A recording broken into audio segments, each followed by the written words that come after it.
Hi, I'm Selena, and today we are talking about the worst books of 2020. I'm going to be wearing a different outfit after I talk about this first book, and that is because I did not film myself talking about this book, and I lost my intro for the video, so I'm having to refilm it. So this video is going to be me telling you about the worst books I read this year. I'm going to be talking to you all about my 2 stars, my 1.5 star that I gave, and my 1 stars. I have 10 books to talk about. The first 7 are 2 stars, and then we have 1.5 star, and then we have 2 1 stars to finish it off. And just a disclaimer, if any of these books are your favorite book or one that you liked, I'm not saying that they are awful books or that you can't like them. They're just not ones that worked for me, and this is just one of the videos that we do at the end of the year. I wanted to give it a try. So without further ado, let's get into the first book that I gave 2 stars. So this is actually probably my favorite of the things that I read and gave 2 stars. I don't know, I'm going from like the ones that I have the least negative feelings about to the ones that I more passionately don't like. And the first thing that I'm going to talk about is The Dead by James Joyce. So, glare. So The Dead is the final short story in James Joyce's Dubliners collection. Each story is about a different stage of life. This is the final one. It's about death, sort of. This was only 70 pages long. I had to read it for a class earlier in the year, and I didn't really like it. This is a modernist short story, and it's basically about these people, this couple, who go to this dinner party. Although you jump in the heads of everyone at the dinner party, or a lot of people at the dinner party. They go to this dinner party and where Irish politics are discussed, and then basically this couple goes home. One half of the couple is having some revelations that started at the dinner party, and it changes the dynamic of their relationship. This book is really focused on relationships and the complexities that can sometimes go into them. I just didn't really like this. I found that like the first 60 pages or so are this dinner party that is basically filled with a bunch of talk about Irish politics at the time, around the 1920s or whatever he wrote this. And I feel like if I had been Irish and living through those politics, this would have made a lot more sense to me. But as it is, I didn't know a lot about them, and the class I was in didn't give very much background. It was just sort of like, yeah, that's what he's talking about. James Joyce was very interested in just putting Ireland on display, and I can appreciate that, but I don't think I have the knowledge to appreciate it fully, if you know what I mean. So mostly I just found that dinner party sequence boring, and then the ending, it was fine, it was good. I liked the ending upon more reflection through class, but I really didn't think that this short story had very much that drew me in, and I just found it pretty boring and bland, and so I gave it 2 stars, but I can appreciate why other people would love this. The next book I'm going to talk about is Little Fires Everywhere by Celeste Ng. I just talked about this book in my 5-star predictions video, so I don't want to like go on about it, especially because I don't think this is a bad book. Same with The Dead. I don't think The Dead and this are bad. They weren't for me, and I didn't love the execution of them. Little Fires Everywhere, I didn't love for a couple of reasons. This basically follows a suburb of people in like the 70s, I think, and the drama that ensues, the fallout that happens once one of the people in the suburbs adopts a Chinese American baby, and a custody battle erupts. And then you also have a focus more on the main 2 families, basically these 2 families in the suburb. One of them owns their house and like rents out another one, and they rent their like second house or something out to this single mother with her daughter. And those 2 families like have very complicated relationships with each other, and some of those relationships I thought were really drawn out and really interesting, and some of the relationships I thought were lackluster, and some of the character motivations I thought I didn't understand. For example, a couple of actions that we're supposed to understand by the end I didn't understand them. It felt kind of like their actions were not congruent with the characters that I'd seen for however long I spent reading this book. And then there was some wonky like themes about parenthood, which I won't go into, but I didn't love the execution of that.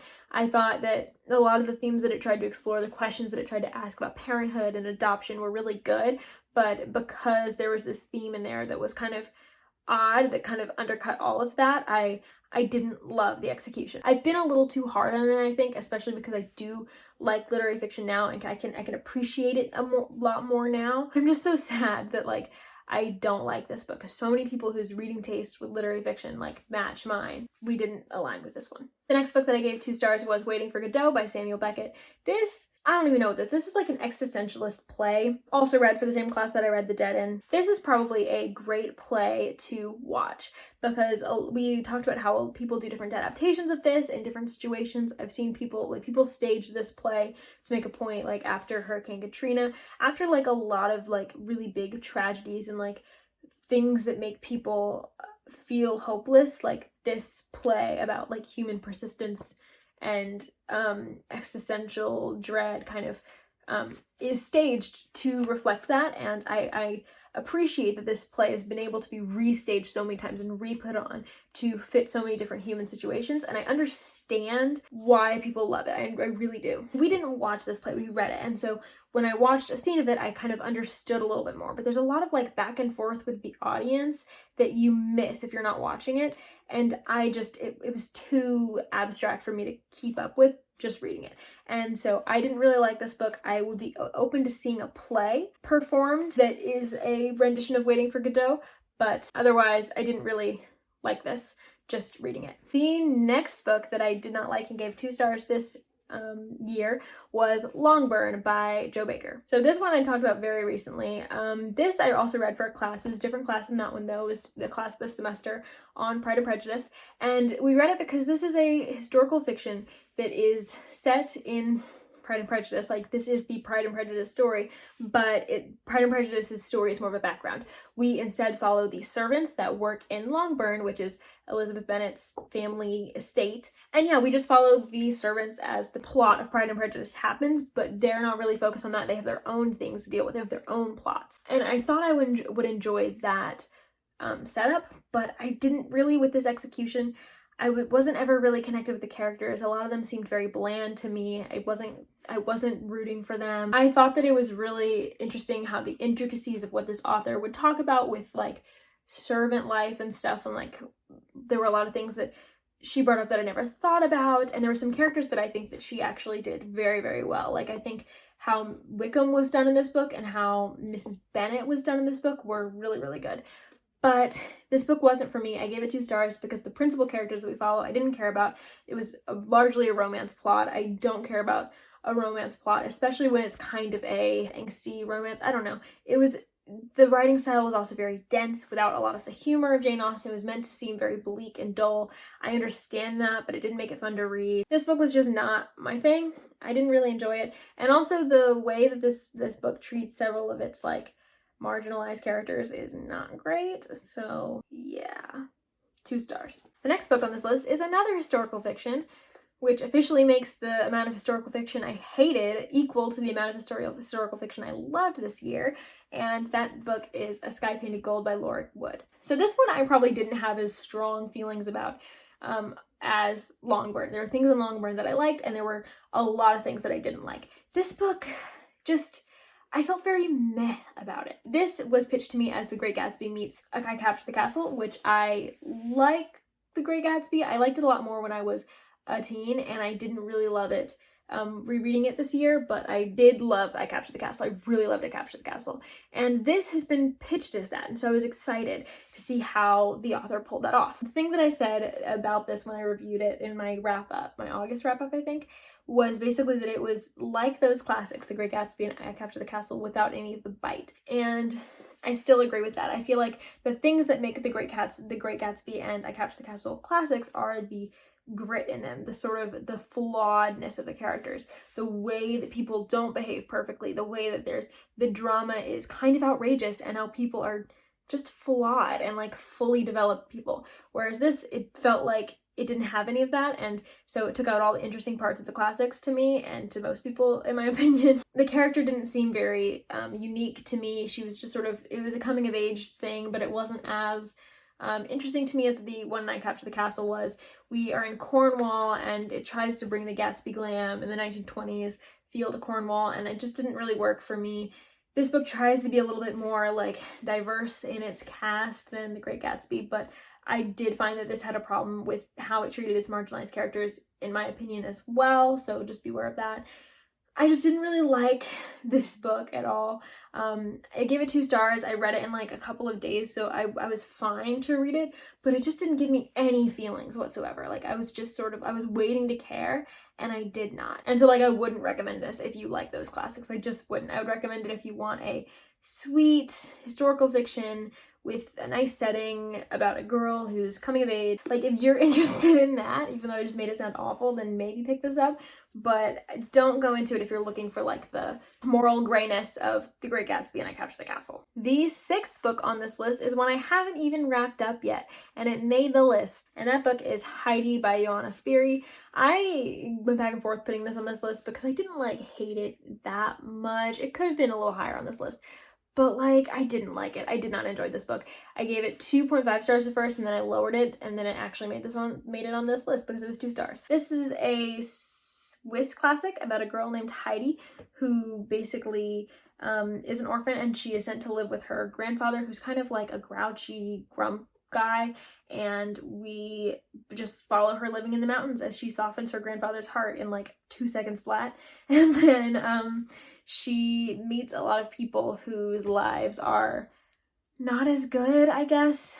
This book wants you to think that, at least, and she makes them better. And Heidi's just basically a perfect character with no flaws, no nothing, and so she's not that interesting to read about. And then the people that she makes the lives better of, the book is either very preachy about them, very like moralistic about them, and then you also have a lot of ableism in this book because the people whose lives Heidi improves are usually disabled in some way. The portrayal of disability in this book was not good. I basically have a full spoilery review about it. Check my Goodreads review for more details in spoiler detail, because I can't say anything else, but I didn't really like it. Final 2 star that I'm going to be talking about is Once Upon a Time in the North by Philip Pullman. So this is a companion prequel to His Dark Materials, and that is a fantasy series that I tried to read in high school, like the very, very beginning of high school when I was 14, and I hated it. I don't even know if I got through The Golden Compass, which is like the first book. I hated this series. I hated this world. I thought the characters were bad. I hated it. And I had no interest in reading this, but I had to read it for a class. And I hated it then too. And so really, like, I shouldn't have read this book. And so I know I'm not interested in the series, and I was forced to. I'm still going to give it 2 stars. In this book, we follow some fan favorite characters and seeing how they meet. From what I understand about the series, we follow Lee Scoresby and Yorick Burnison, I think, and Hester, the demon. Hester. And it's kind of a Western-inspired story about kind of a Western-inspired hero who gets involved in the politics of this city. And I don't want to say anything else because it's so short. But yeah, I just hate this world. I don't like the demons. I don't like the way the world is like America, but like weird. I don't like the talking bears. I don't like the characters. I don't like how Lee talked about women in this book. I didn't like any of it. I thought it was boring. I don't like Westerns very much. I'm still going to read more Western-inspired fantasy, though, because Miss Born Era too. But moving on to my 1.5 star, the only 1.5 star I've ever given, and I don't own it because I gave it away, and that is The King of Crows by Libba Bray. So I just talked about this in my 5-star predictions, but I really didn't like this book. This is the 4th book in the Diviner series, and I loved the Diviner series when I first got into reading, but I don't think it's the series for me anymore. I think was like my old reading taste, and now I'm in just different stuff. And so I think that's part of why I didn't love this book. I think that I'm a different reader now than I was when I read The Diviners and Layer of Dreams and Before the Devil Breaks You. And if this book had come out a year ago, I may have liked it a little more. However, I still think I would have had major problems with this because this book, where do I even begin? We start the book in a different place. Well, we start the book in the same place that the last book started at, but it's almost like Libba Bray did that ending of book 3 for just the cliffhanger, and then had to back it up and like do something she forgot to do in the beginning of the book. And so we spent like 50 pages doing that, and it just felt so unnecessary, and like I could see right through it. And then the rest of the book is basically this slow travel to the south, and it's like, or Nebraska or something, I don't know. And I was just so bored. I was like, y'all should have been caught so many times by now. I don't care about the paranormal aspects of this book. I don't care about these couples. I don't care about these characters anymore. Why does all these characters feel out of character? Why are they so annoying? And I didn't like the ending. I thought it was convenient. I thought it was like not gritty. It was just stupid. And the reason I gave it 1.5 stars instead of 1 star is because the very last scene, not the climax, but the very, very last scene of the book, I did think that was the perfect place to end the series, and it's what I've wanted her to do from the beginning of reading the series. This book has been a lot about taking the 1920s and kind of pulling back the veil, showing you the darkness of America and what was happening at the time, what had happened in history, and adding a paranormal element to deal with that. And I think that the last scene got that across beautifully, if the rest of the book didn't. 2 more books, and they're both 1 stars. The first one of those is The Berry Giant by Kazuo Ishiguro. So, I also read this for a class, but I actually did want to read this before getting the class syllabus, and I was very disappointed to not like this book when I read it. I gave it 1 star, mostly just because I was so bored and I couldn't find much redeeming about this book, so that I didn't feel like I could give it 2 stars. I gave it 1 star. This is a book about Arthurian-ish England, slightly post-Arthurian England. We have a mist that covers the land and is taking the memories, good and bad, from people. In this situation, we follow a couple who is trying to travel to find their son. We also follow several other characters, but I don't want to say anything about them. This book felt like it was trying to make points, and I just was not picking up any of what it was putting down. I was not engaged. I didn't connect with the characters. I thought the writing style was, at first it was okay, but then it got old pretty quickly because it was so drawn out, and it managed to make things that shouldn't have been boring. This is a historical book with fantastical elements woven in it, honestly. And the fantastical elements are a big deal, but it does really read like history at times, and the magical elements don't read as fantastical. They read as sort of mundane, honestly, and sometimes that's really cool and sometimes it's boring, and I thought that it was boring in this one. I know Kazuo Ishiguro doesn't feel like this book should be called fantasy, and that's fine. I don't agree, because the fantastical elements, as I said, are important, but also I see where he's coming from, because I don't think that this book is an amazing representation of what fantasy can do or what fantasy is, because I don't think it wants to be that. Does that make sense? I don't know. Okay, so I have this book, but I put it away, so I'm just going to talk about the last book with a picture of it up here. The last book, and my worst book of the year technically, is The Ballad of Songbirds and Snakes by Suzanne Collins. So I loved my reread of The Hunger Games, which did last December, all but Mockingjay. I thought Mockingjay sort of fell apart, but despite Mockingjay disappointing me, I had high hopes for this this prequel book that Suzanne Collins was going to do, even though it followed President's Note, which was not my first choice, my second choice, or my third choice, or my 32nd choice or something. I thought the concept of this book could have been interesting, but I don't really love corruption arcs too much, especially not villain origin stories. What she did with the world in this book was interesting. It was a book of a lot of interesting world building, but I didn't think it was good enough. I didn't really like the characters. I thought that they were kind of flat. I thought that Snow was a okay character, but I thought that everyone around him was sort of flat, and I thought the plot was boring as all get out until the very ending, and then it happened so fast and it was so rushed. I didn't enjoy this book. It was a slog to get through. It was painstaking to get through, and I have a whole rant review.